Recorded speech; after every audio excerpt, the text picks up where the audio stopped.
Bonjour les amis et bienvenue dans ce nouveau numéro des Histoires de maillots. Donc la semaine passée, je vous avez montré le dos de ce maillot floqué Neymar et il fallait trouver le maillot domicile du FC Barcelone saison 2014-2015. Alors avec ce maillot, une saison légendaire puisque le club gagne le trophée Gampar 6-0 contre le club mexicain de León. En Liga, le club est champion d'Espagne. En Coupe d'Espagne, après des victoires 12-1 contre Huesca en 16e, en 8e, Elche battu 9-0 sur chaque fois deux matchs. En quart, une victoire 4-2 contre l'Atlético Madrid. En demi-finale, une victoire 6-2 contre Villarreal. Et une finale 3-1 contre l'Atlético Bilbao. En Champions League, le Barça gagne le groupe devant le PSG, l'Ajax et la Poel Nicosie. En 8e, élimination de Manchester City. En quart, le PSG est éliminé. En demi-finale, le Bayern est éliminé. Et en finale, une victoire contre la Juventus. Donc c'est un triplé historique. Alors, qu'ont pensé les fans de ce maillot du FC Barcelone saison 2014-2015? Il a suscité des réactions plutôt positives dans l'ensemble, mais aussi quelques débats parmi les supporters. On va faire un petit résumé des différents avis de l'époque. Donc ce maillot marquait un retour aux bandes verticales traditionnelles, plus larges et mieux définies, après quelques saisons avec des designs plus expérimentaux, comme celui de 2012-2013 avec le dégradé. Il était fabriqué par Nike, qui arborait pour la première fois le sponsor Qatar Airways sur le maillot domicile en complet. Ce que les fans ont aimé, retour à la tradition. Beaucoup ont apprécié le retour aux bandes bleues et grenat, bien net rappelant les maillots historiques du club. Design plus sobre et classique, jugé plus Barça que les précédents. Détail du col et le drapeau catalan à l'arrière du col ont été bien accueillis car ils renforcent l'identité catalane du club.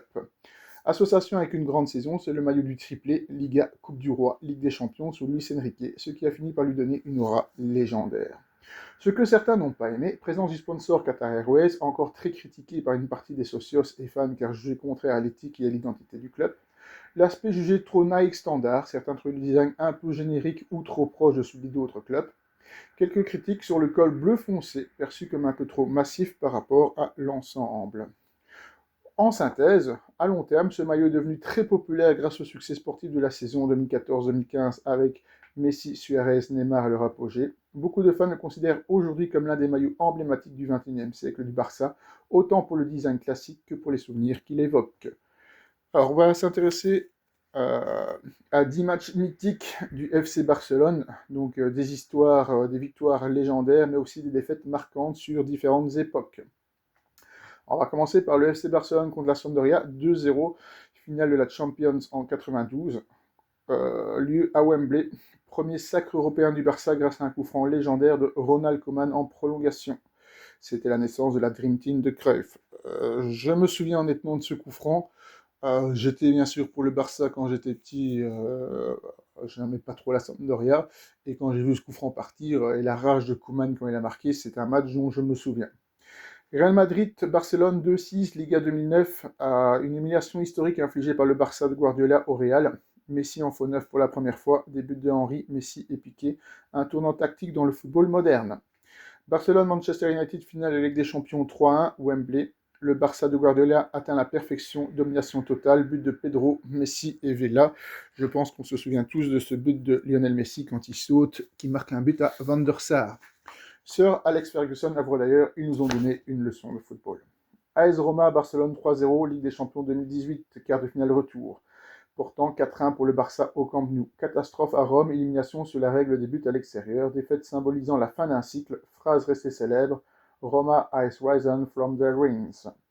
Bayern Munich, Barcelone 8-2, Ligue des Champions 2020 dans le contexte du Covid, donc c'était à Lisbonne, humiliation absolue en Ligue des Champions, but de Müller, Coutinho contre son propre club, symbole de la chute du Barça post-Messi Suarez.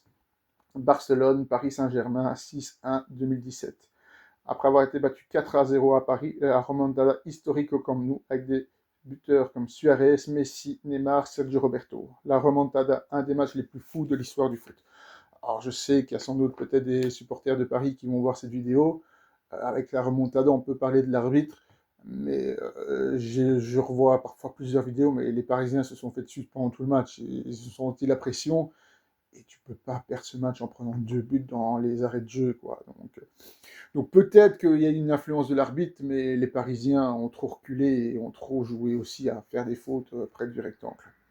Barcelone-Real Madrid 5-0, Liga 2010. Guardiola contre Mourinho, domination totale, football total, Xavi, Pedro, Villa 2 fois, Refrain, consécration du jeu de position du Barça. Liverpool-Barcelone 4-0 Ligue des Champions 2019, 3-0 pour le Barça à l'aller, effondrement à Anfield, corner légendaire de Trent Alexander-Arnold pour Origi, nouvelle élimination européenne après la Roma. Barcelone-Real Madrid 3-0, Ligue des Champions 61, demi-finale retour. Le Barça élimine le Real, double champion d'Europe en titre. Première fois qu'une équipe espagnole élimine le Real Madrid de la Champions League. Une victoire fondatrice de la rivalité moderne. Barcelone 3, Paris Saint-Germain 2, Ligue des Champions 2015, quart de finale aller. C'est l'année avec ce maillot-ci. Triplé de 2015 en route, Neymar et Suarez, le trio MSN à son apogée, football offensif total, domination magistrale. Alors on va s'intéresser à Neymar, puisque le maillot est floqué Neymar. Donc Neymar est resté au Barça de 2013 à 2017, 186 matchs pour 105 buts. Il y gagne 2 Ligas, 3 Coupes d'Espagne, une Supercoupe, une Champions League, une Coupe du Monde des clubs. Durant la saison 2014-2015, 33 matchs de Liga, donc avec ce maillot, 22 buts, en Coupe du Roi 6 matchs, 7 buts, et en Champions League 12 matchs, 10 buts. Alors on va s'intéresser à 10 anecdotes sur Neymar. Il a failli signer au Real Madrid à 13 ans. À 13 ans, Neymar avait passé des essais réussis au Real Madrid, mais son père a finalement refusé le transfert, préférant qu'il reste à Santos pour grandir près de sa famille. Ironie, il deviendra plus tard une légende du Barça, le grand rival. Oui, donc après Barcelone, il est parti notamment au PSG, à Al Hilal, et puis il est retourné à Santos. Et puis avant Barcelone, il était justement à Santos. Il a gagné plus d'argent en pub qu'en salaire à un moment. À ses débuts au Barça, Neymar gagnait déjà plus avec ses sponsors, Nike, Red Bull, Panasonic, qu'avec son salaire de footballeur. Son image était et reste l'une des plus lucratives du sport mondial. Il est devenu papa à 19 ans. Son fils, David Luca, est né en 2011, alors que Neymar n'avait que 19 ans. Il a souvent dit que la naissance de David l'avait fait grandir du jour au lendemain. Il a un talent caché pour la danse et la musique. Neymar adore la samba et le funk brésilien. Il chante souvent avec ses amis, a participé à des clips musicaux, notamment avec des artistes brésiliens comme MC Guimê, Paiso Football. Il s'est même produit sur scène pendant le Carnaval de Rio. C'est un gamer passionné et pro. Il joue beaucoup à Counter-Strike, Global Offensive, Call of Duty et surtout FIFA.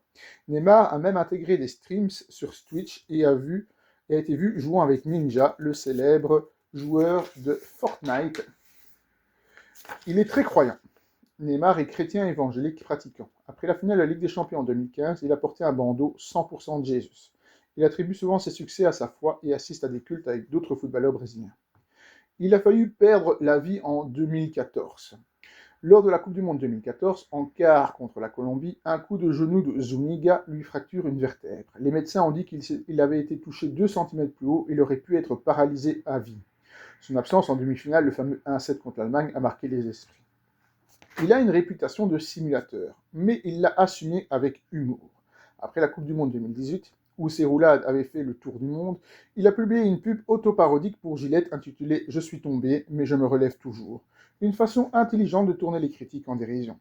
Son transfert au PSG reste le plus cher de l'histoire. En 2017, le PSG a payé 222 millions d'euros pour activer sa clause libératoire au Barça. Aucun transfert ne l'a encore dépassé. Ce mouvement a changé l'économie du football moderne. Il est dans le top 3 des meilleurs buteurs de l'histoire du Brésil. En 2023, Neymar a dépassé Pelé pour devenir le meilleur buteur de la CSAO en match officiel reconnu par la FIFA. Une performance historique pour un joueur encore actif à seulement 30 ans. Donc voilà tout ce qu'on peut dire sur ce maillot du triplé du Barça.